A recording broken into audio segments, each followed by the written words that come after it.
Hello friends, welcome to Jothima family Tamil. என்னங்க எல்லாரும் நல்லா இருக்கீங்களா? நாங்கள் ரொம்பவே நல்லாயிருக்கோம். நீங்களும் உங்கள் வீட்டில் இருக்கிற எல்லாருமே ஹாப்பியாகவும் ஹெல்த்தியாகவும் இருப்பீங்கன்ற நம்பிக்கையோட இன்றைக்கான விலாக்குள்ளே போயிடலாம். இன்றைக்கான விலாக் ரொம்பவே மோட்டிவேஷனாக இருக்கும். அது மட்டும் இல்லாமல் ரொம்ப யூஸ்ஃபுல்லாகவும் இருக்குங்க. வீடு எப்படி நீட்டாக மெயின்டைன் பண்ணுறது, எப்படி வேலையை ஈஸியாக முடிக்கிறது, வீட்டை நீட்டாக மெயின்டைன் பண்ணால் எந்த மாதிரியான டிப்ஸ் எல்லாம் ஃபாலோ பண்ணுறேன் அப்படிங்கிறது தான் நான் உங்கள் கூட ஷேர் பண்ணியிருக்கேன். இது என்னோட அனுபவத்தில் நான் ஃபாலோ பண்ணுற டிப்ஸ் தாங்க நான் ஷேர் பண்ணியிருக்கேன். வாங்க வீடியோக்குள்ளே போகலாம். நம்ம சேனலுக்கு நீங்கள் ஃபர்ஸ்ட் டைம் வந்திருக்கீங்கன்னா மறக்காமல் சேனலை சப்ஸ்கிரைப் பண்ணிவிட்டு ஃப்ரெண்ட்ஸ் அண்ட் ஃபேமிலிக்கு ஷேர் பண்ணிவிடுங்க. வாங்க வீடியோக்குள்ளே போகலாம். இவருக்கு தான் ஃபஸ்ட்டு குட் மார்னிங் பண்ணுவேன். காலையில் எந்திரிச்ச உடனே யார் முகத்தில் முழிப்பேன் அப்படின்னு பார்த்தீங்கன்னா, நம்ம வெள்ளைப்புலி தான். அவர் தான் வாசல்லையே வெயிட் பண்ணிகிட்ருப்பாரு. ஃபஸ்ட்டு பார்த்திங்கன்னா அவனை தான் பார்த்துட்டு அவனுக்கு முதல்ல பால் ஊற்றிட்டேன் அப்படின்னா அவன் கொஞ்சம் ரிலாக்ஸ் ஆயிடுவான். அதுக்கப்புறம் கீழே போயிட்டு வாசல் பெருக்கிட்டு வந்தாச்சு. இன்றைக்கி ரெசிபி என்ன பண்ண போகிறோம் அப்படின்னு பார்த்தீங்கன்னா, புடலங்காய் பொரியல், கேரட் பொரியல் பண்ண போகிறேன். 2 பொரியல், பச்சை பயிறு ஊற வச்சுருக்கேன். ஸோ அதில் ஒரு கிரேவி மாதிரி பண்ண போகிறேன். இப்போ சம்மர் டைமுங்கிறதுனால எதுலேயுமே ஸ்பைசஸ் எல்லாம் அதிகம் சேர்த்துக்கிறதே கிடையாதுங்க. சும்மா தாளிப்பு மட்டும் போடுறது. அதுக்கப்புறம் உப்பு, மிளகாய் பொடி இதெல்லாம் மட்டும் கம்மியாகவே போடுறது. ஏன்னா குழந்தைங்களுக்கு இந்த வெயிலில் ரொம்ப முடியாது அப்படிங்கிறதுனால காரம் ஆல்ரெடி ரொம்ப கம்மியாக தான் போடுவேனே. இப்போ இன்னும் கொஞ்சம் கம்மி பண்ணிட்டேன். Night herbal hair oil ready பண்ணியிருந்தேன். பாப்பாவுக்கு கொஞ்சம் முடி கொட்டுற தொல்லை இருக்குது. ப்ளஸ் பார்த்திங்கன்னா சிலதெல்லாம் லைட்டாக ஒரு ஒயிட் ஹேர் ஒன்று இருந்தது. சரி, ஓகே, நம்ம இதுக்கு மேலே சோம்பேறித்தனப்படக்கூடாதுன்னு சொல்லிட்டு கொஞ்சம் ஹெர்பல் ஹேர் ஆயில் ரெடி பண்ணி வச்சுருக்கேன். அதில் கொஞ்சம் பச்சை கற்பூரம் எடுத்து வச்சுருக்கேன். லாஸ்ட்டாக ஃபில்டர் பண்ணிவிட்டு நம்ம அதில் போட்டு வச்சிட்டோம் அப்படின்னா ஒரு 2 நாள் கழித்து சூப்பராக யூஸ் பண்ண ஆரம்பிச்சிடலாம். வந்த உடனே நம்ம சேனலை ஃபாலோ பண்ணுறவங்களுக்கு தெரியும், இந்த நைட்டு ஃபுல்லாக க்ளீன் பண்ணி டீப் க்ளீன் பண்ணுறது இந்த மாதிரியெல்லாம் கிடையாது. பட் எப்போவுமே ஓரளவுக்கு நீட்டாக வச்சுப்பேன். அந்த மாதிரி ஃபாலோ பண்ணுவேன். டீப் க்ளீன் எப்போ பண்ணுவேன் அப்படின்னு பார்த்திங்கன்னா, அப்பப்போ டைம் கிடைக்கிறப்பெல்லாம் க்ளீன் பண்ணிகிட்டே இருக்கிறது. இதுதான் என்னோடது. அதே போல் தினமுமே 2 முறையாச்சும் கிச்சனை தொடச்சி விட்டுருவேன். அப்போ தான் நம்ம பார்க்குறதுக்கு நீட்டாக இருக்கும், சமைக்கிறதுக்கும் கொஞ்சம் இன்ட்ரெஸ்டிங்காக இருக்கும். கிச்சனுக்கு வந்த உடனே ஃபுல்லாக கவுண்டர் டாப் மேலே இருந்த பாத்திரம் எல்லாத்தையும் எடுத்து சிங்க்கில் போட்டாச்சு வழிச்சு. அதுக்கப்புறம் ஃபுல்லாக கவுண்டர் டாப்பை கொஞ்சம் காலின் போட்டு நல்லா தொடச்சி விட்டுட்டு கேஸையும் ஃபுல்லாக ஒரு முறை நீட்டாக தொடச்சிட்டேன். லிக்விட் வச்சு தொடச்சிட்டு வால் டைல்ஸையும் தொடச்சி விட்டுட்டு அதுக்கப்புறம் தான் சமைக்க ஆரம்பித்தேன். அப்போ தான் சமைக்கிறதுக்கு இன்ட்ரெஸ்டிங்காக இருக்கும். ஃபஸ்ட்டு சமைக்கிற இடத்த சுத்தம் பண்ணிட்டோம் அப்படின்னாவே பாதி டென்ஷன் கம்மியான மாதிரி. ஸோ அதனால் நான் அதெல்லாம் க்ளீன் பண்ணிவிட்டு வெஜிடபிள்ஸ் எல்லாத்தையும் கட் பண்ணி வச்சுக்கிட்டேங்க. கட் பண்ணி வச்சுட்டு அதுக்கப்புறம் கேஸ் பற்ற வச்சுருவேன். 2 பக்கம் 2 கடாய் வச்சாச்சு. நடுவில் கொஞ்சம் கேப் இருக்குது. பச்சை பயிர் போடலான்னு பார்த்தா குக்கர் கொஞ்சம் பெரிய சைஸாக இருக்கிறதுனால சரி, ஓகே அப்படின்னு சொல்லிட்டு அது விட்டாச்சு. இப்போ 2 பக்கமும் ஒரே மாதிரி இந்த பக்கம் எண்ணெய் விட்டால் அந்த பக்கமும் எண்ணெய் விடுறது. இந்த பக்கம் எண்ணெய் போடுறனோ அது எல்லாத்தையும் அந்த பக்கமும் போட்டுருவேன். அப்படியே கேரட் பொரியல், புடலங்காய் பொரியல் 2ம் ரெடி ஆகிட்டுருக்கு. கிச்சனில் கொஞ்சம் பாத்திரம்லாம் போட்டிருக்கு இல்லைங்களா, அது ஒரு பக்கம் அப்படியே இருக்குது. இன்னொரு பக்கம் நேற்று ஹெர்பல் ஹேர் ஆயில் ரெடி பண்ணோம் இல்லைங்களா, அதை ஃபில்டர் பண்ணி எடுத்து ஊற்றி வச்சிடலான்னு ரெடி பண்ணிக்கிட்டு இருக்கேன். கிச்சன் வேலை க்ளீனாக முடிக்கணும், குயிக்காக முடிக்கணும் அப்படின்னா மெயினாக ஃபஸ்ட்டு கட்டர் கரெக்டாக இருக்கணுங்க. நம்மளுக்கு அந்த சாப்பிங் போர்டு கரெக்டாக இருக்கணும். அந்த நைஃப் இருக்குது இல்லைங்களா, அதை எப்போவுமே நல்லா ஷார்ப் பண்ணி வச்சுக்கணும். ஏன்னா நம்மளுக்கு கட்டிங் ரொம்ப முக்கியம். சீக்கிரமாக வேகமாக கட் பண்ணோம் அப்படின்னா அந்த கத்தி நல்லா ஷார்ப்பாக இருந்தால் தான் சீக்கிரம் வேலையாகும். அதே மாதிரி நம்மளோட கேஸ் கண்டிப்பாக ஒரு 1 இயர்க்கு ஒன்ஸ் ஆச்சு நம்ம சர்வீஸ் பண்ணிடணும். அது நல்லா சர்வீஸ் பண்ணி வச்சோம் அப்படின்னா தான் அது கரெக்டாக நல்லா அந்த தீயெல்லாம் கரெக்டாக எரியுமே. இல்லைனா சில இதுக்கு முன்னாடி நான் யூஸ் பண்ணிகிட்டு இருந்த கேஸ் எனக்கு எரியும். பட் பார்த்திங்கன்னா 1/2 மணி நேரம் ஆனாலும் அது சமையல் ஆகிட்டே இருக்கும் அந்த மாதிரி. அதனால் நம்ம இதெல்லாம் கரெக்டாக வச்சுக்கணும். கேஸை நீட்டாக வச்சுக்கிறது மட்டும் இல்லாமல் அதை சர்வீஸ் பண்ணி வச்சுக்கிட்டோம் அப்படின்னா நமக்கு ஈஸியாக வேலை முடியும், குயிக்காகிரும். நம்ம ஏதாச்சும் சமைக்கிறோம் அப்படின்னா கொஞ்சம் குயிக்காகிரும். அதே போல் கத்தியும் ஷார்ப் பண்ணும். அதை ஷார்ப் பண்ணுறதுக்கு பார்த்திங்கன்னா மீஷோவில் நிறைய பார்த்திங்கன்னா நைஃப் ஷார்ப்னர்லாம் இருக்குது. அந்த மாதிரி நான் வாங்கி வச்சுருக்கேன். அது சும்மா ஒரு 2 முறை தீட்டினேன் அப்படின்னா செம ஷார்ப் ஆகிடும். டக்கு டக்கு டக்குன்னு கட் பண்ணிடுவேன். கேரட் எவ்வளோ பெருசாக இருந்தாலும் பெரிய கத்தியாக வச்சுருக்கோம். ஸோ நைஃப் பெரிய நைஃப் இருந்தது அப்படின்னா கட் பண்ணுறதுக்கு ஈஸியாக இருக்கும். சின்ன நைஃபாக இருந்தது அப்படின்னா பிடிக்கிறதுக்கு நமக்கு அந்த கை வந்து வலிக்கும். ஸோ நம்ம பெருசா தான் யூஸ் பண்ணுவேனேங்க.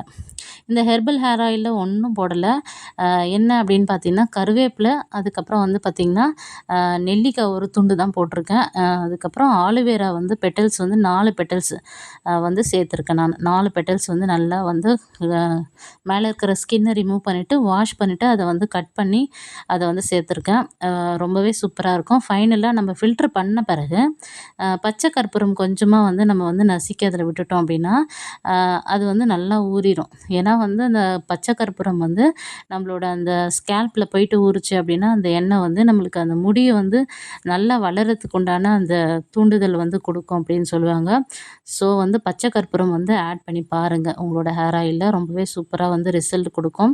அது மட்டும் இல்லாம வீக்லி ட்வைஸ் ஆச்சும் ஹேர் வாஷ் பண்ணிட்டோம் அப்படின்னா தான் நமக்கு வந்து அந்த ஹேர் ஃபால் வந்து கண்ட்ரோல் ஆகும். வாரத்துக்கு ஒரே முறை நம்ம ஹேர் வாஷ் பண்ணோம் அப்படின்னா, நமக்கு வந்து கண்டிப்பா ஹேர் ஃபால் இருக்க தான் செய்யுமே. அது வந்து வேற வழியே கிடையாது. நம்ம எவ்வளோ தான் காசு குடுத்து ஹேர் ஆயிலு, ஷாம்பு இதெல்லாம் யூஸ் பண்ணா கூட, நாம மெயின்டெயின் பண்றது தான் நம்மளோட ஹேர் வந்து பாதுகாக்க முடியும். இப்ப சம்மருங்கிறதுனால கெட்டிலுக்கு வேலை இல்ல, எடுத்து வச்சுட்டேன். இல்லன்னா கெட்டில்ல கண்டிப்பா சுடு தண்ணி ஆயிட்டே இருந்தது அப்படின்னா, கடகடன்னு வேலையாயிருங்க. கெட்டில்ல சூடு பண்ணிக்கிட்டே இருந்தோம் அப்படின்னா, நம்ம பொரியல் பண்றோம் அப்படின்னாலும் அந்த சுடு தண்ணி ஊத்திக்கலாம். இல்ல கிரேவி பண்றோம்னாலும் சுடு தண்ணி ஊத்திக்கலாம். அப்ப அந்த மாரி சுடு தண்ணி யூஸ் பண்றப்ப நம்மளோட வேலை வந்து ரொம்ப குயிக்கா ஆயிரும். இப்ப நம்ம கெட்டில்ல சுடு தண்ணி வச்சுட்டோம் அப்படின்னா, அந்த பச்சை பயிர நல்லா வாஷ் பண்ணிட்டு, குக்கர்ல போட்டு நம்ம கெட்டில்ல இருக்க ஹாட் வாட்டர் ஊத்தி வச்சுட்டோம் அப்படின்னா, டக்குனு 2 நிமிஷத்துல விசில் வந்துரும். ஸோ அந்த மாதிரி நான் ஃபாலோ பண்ணுவேன். இப்ப வந்து சம்மர் டைம்ங்கிறதுனால கெட்டில தூக்கி வச்சுட்டேன். பாப்பா வந்து கேக் பண்றேம்மா அப்படின்னா, கேக் பண்ணாம ஒரு களி உருண்டை மாதிரி பண்ணி வச்சிருக்கா. இல்லைனாலும் பரவாயில்லைங்க. ஓரளவுக்கு வந்து ட்ரை பண்ணி இப்போ ஓரளவுக்கு பெட்டரா வந்திருக்கு. கொஞ்சம் பஃபியா வரல. அந்த பேக்கிங் சோடா கம்மியா போட்டிருக்கான்னு நெனைக்கிறேன். அவளே ட்ரை பண்ணிட்டோன்னு சொல்லிட்டு விட்டுட்டேன். அதனால தான் அது ஒரு மாரி ஆயிருச்சு.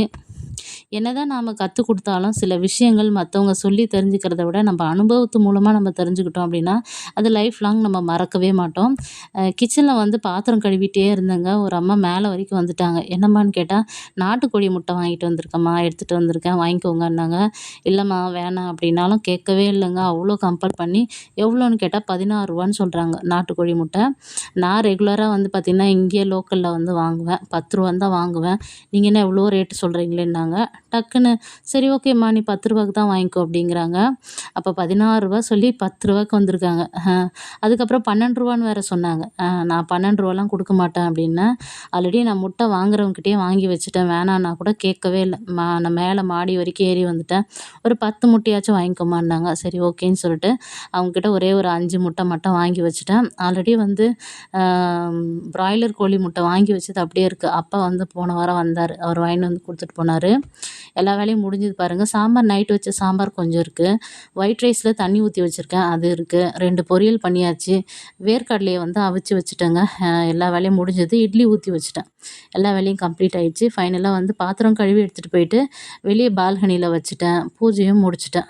வேலை செய்கிற கஷ்டமே தெரியாமல் இருக்கிறதுக்கு என்ன பண்ணுவேன்னு பார்த்தீங்கன்னா, காலையில் எந்திரிச்ச உடனே எஃப்எம் போட்டு விட்டுருவேன். காலையில் சுப்ரபாதம் ஸ்டார்ட் ஆயிட்டு, நிறைய ஸ்டோரி சொல்லுவாங்க. அது சொல்லிட்டு அப்புறம் வட்டார செய்திகள் கேட்டு, நிறைய வந்து சாங்ஸ் போட்டு விடுவாங்க. அதெல்லாம் அப்படியே கேட்டுக்கிட்டே வேலையை முடிச்சுடுவேன். கிட்டத்தட்ட காலையில் ஒரு 5 மணிக்கு நம்ம கிச்சன் வேலை ஸ்டார்ட் பண்ணோம் அப்படின்னா, ஒரு 8:30 வரைக்கும் நம்மளுக்கு அப்படியே கிச்சனில் சரியாக இருக்கும். அவ்வளோ நேரம் நம்ம எதையுமே கேட்காம அமைதியாக செஞ்சுட்ருந்தோம். வீட்டில் யாராச்சும் ஏதாச்சும் பேசிகிட்டு இருக்காங்க அப்படின்னா டென்ஷன் ஆயிரும். ஸோ அதெல்லாம் அவாய்ட் பண்ணோம் அப்படின்னா, நம்ம எஃப்எம் போட்டு விட்டுட்டது ரொம்ப பெஸ்ட்டானது. நீங்க எப்படி ஃபாலோ பண்றீங்கன்னு சொல்லிட்டு மறக்காம கமெண்ட் பண்ணுங்க. அப்படி இல்லன்னா வந்து ஏதாச்சும் வந்து ப்ளூடூத் கனெக்ட் பண்ணி நம்ம ஏதாச்சும் சாங்ஸ் போட்டுட்டு அத கேட்டுக்கிட்டே வேலை பண்ணலாம். அந்த மாதிரி தான் நான் ஃபாலோ பண்ணுவேனே. எல்லாரையும் முடிச்சுட்டு, எல்லாரையும் ஸ்கூலுக்கு பேக் பண்ணி அனுப்பிட்டு, அதுக்கப்புறம் நானும் வந்து ரெடி ஆயிட்டேன். நானும் வந்து ஸ்கூலுக்கு கிளம்ப போறேங்க. என்னோட டெய்லி ரொட்டீன் இப்படி தான் இருக்குமே.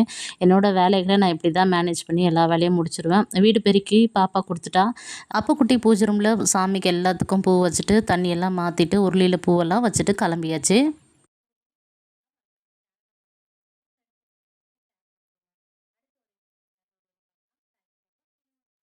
எங்களோட டெய்லி ரொட்டீன் இப்படி தாங்க இருக்கும். வீடும் இப்படி தான் மெயின்டெயின் பண்ணேன்னு. வீடு நீட்டாக வச்சுக்கிறது, கிச்சனை நீட்டாக வச்சுக்கிறதெல்லாம் வந்து ரொம்ப பெரிய வேலையே கிடையாது. ரொம்ப இன்ட்ரெஸ்டிங்கோட எல்லா வேலையும் நம்ம வந்து பர்ஃபெக்ட்டா பண்ணோம் அப்படின்னா, இது எல்லாமே நம்ம மெயின்டெயின் பண்ணிக்கலாம். இதுக்கெல்லாம் வந்து நம்ம மெய்டு வைக்கணும் அப்படிங்கிற அவசியமே கிடையாது. வீட்ல இருக்கிறவங்களும் கொஞ்சம் கோஆப்ரேட் பண்ணணும். நாமளும் வந்து பார்த்திங்கன்னா, பெண்டிங் வைக்காம அந்தந்த வேலையை அப்பப்போ முடிச்சுட்டா ரொம்பவே ஈஸியாக மெயின்டெயின் பண்ணலாம். இந்த வீடியோ பிடிச்சிருக்கும்னு நான் நம்புறேன். வீடியோ பிடிச்சிருந்தா மறக்காம சேனலை சப்ஸ்கிரைப் பண்ணிட்டு ஃப்ரெண்ட்ஸ் அண்ட் ஃபேமிலிக்கு ஷேர் பண்ணுங்க. அடுத்த வீடியோல பார்க்கலாம். பாய்.